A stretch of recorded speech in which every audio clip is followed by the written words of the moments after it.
So, ladies and gentlemen out there in Radio Land, my name's Mrs. Barbara Board, and a strange thing happened to me today while I was out grocery shopping.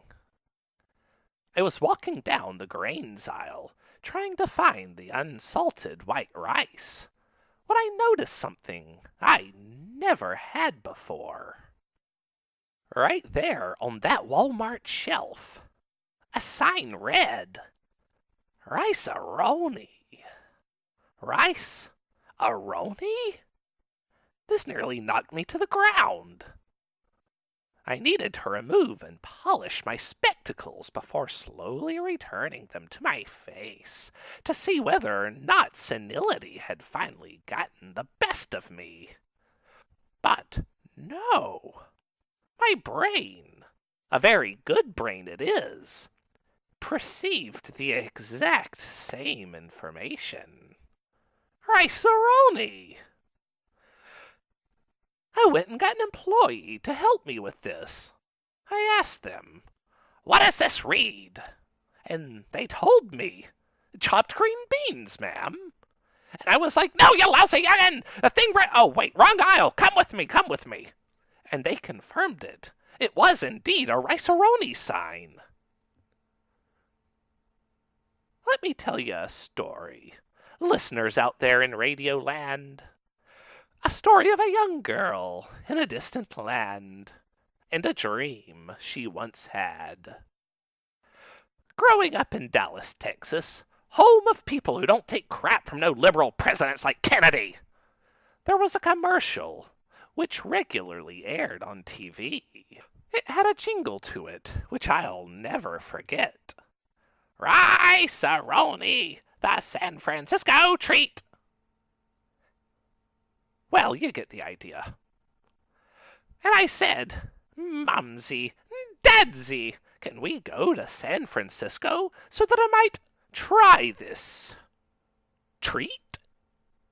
And they were like, "No, Barbara, if you go to San Francisco, it'll turn you gay, because only the gays are allowed in San Francisco." Oh, I was devastated by their words. Does this mean that Rice-A-Roni would be forever beyond my reach? It was a treat.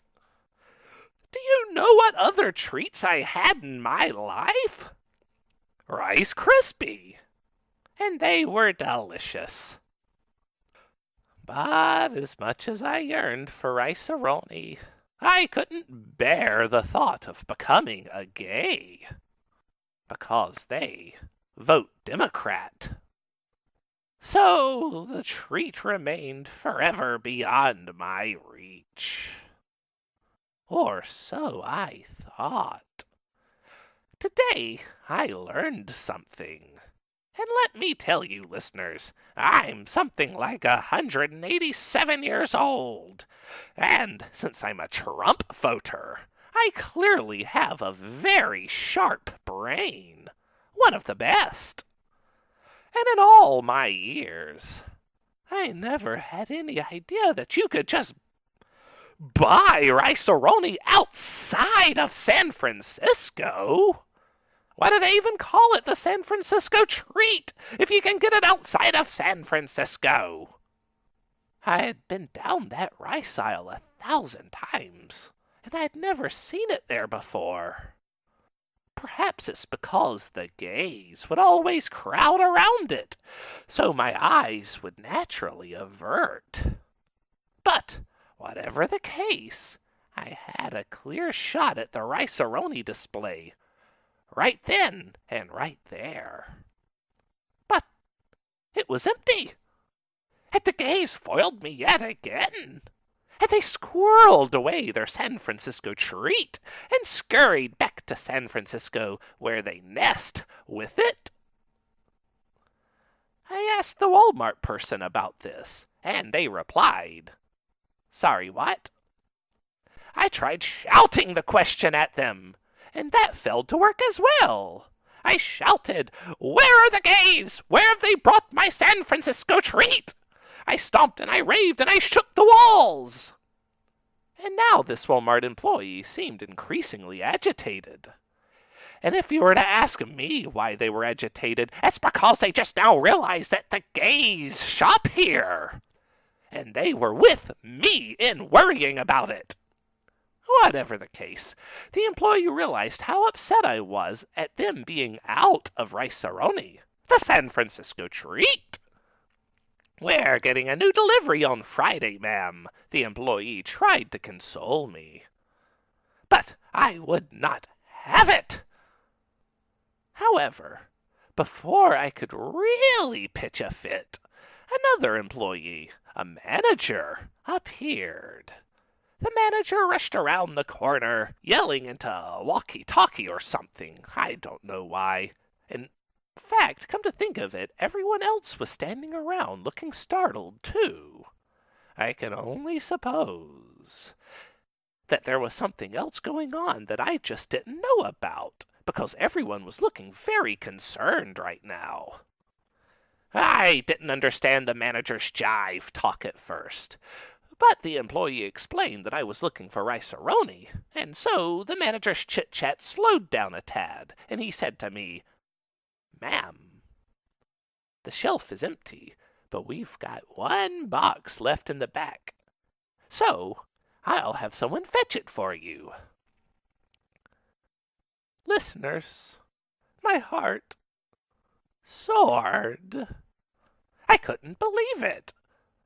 Would I really be getting Rice-A-Roni? The San Francisco treat? Would my lifelong dream at long last be coming true? Soon enough, someone emerged with a brand new box of Rice-A-Roni.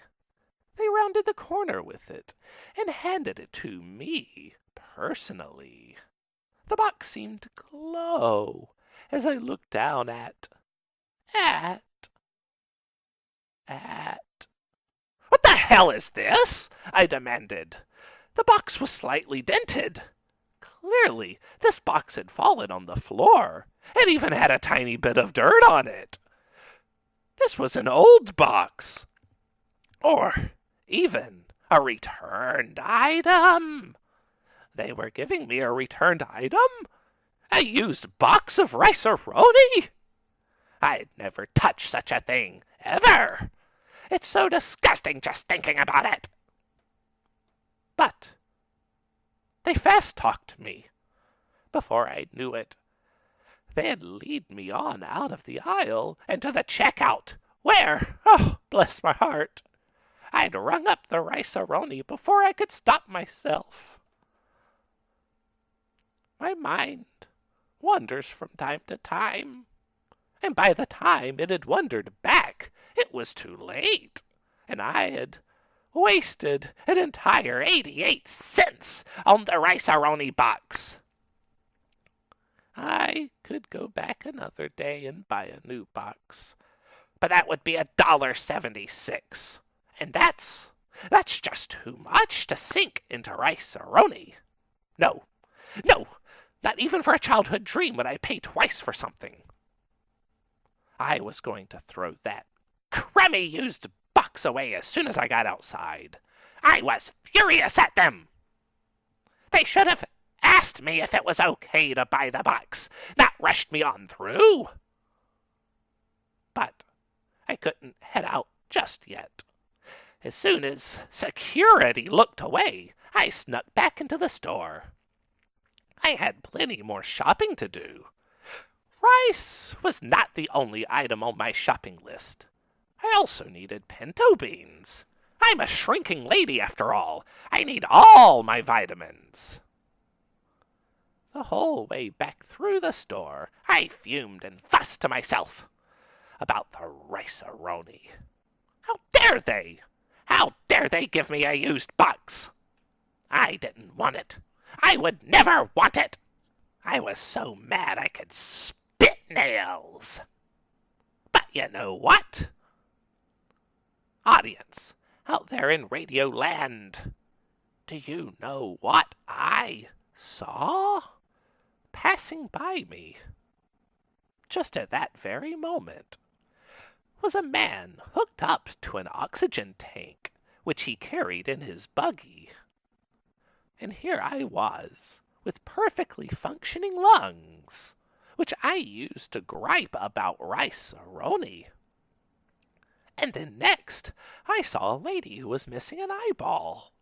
Her head was swollen from some kind of recent surgery.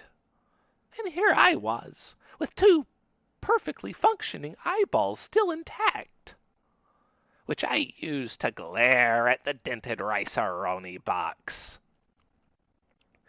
And next, I saw a man pushing himself along in a wheelchair because one of his legs had been amputated.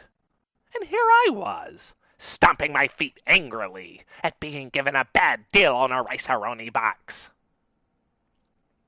And do you know what, audience? Do you know what I thought? I thought, damn, those are some weird-looking people. And how dare they give me a used rice-a-roni box? Well, that's all my time, audience. Thank you for listening to my story.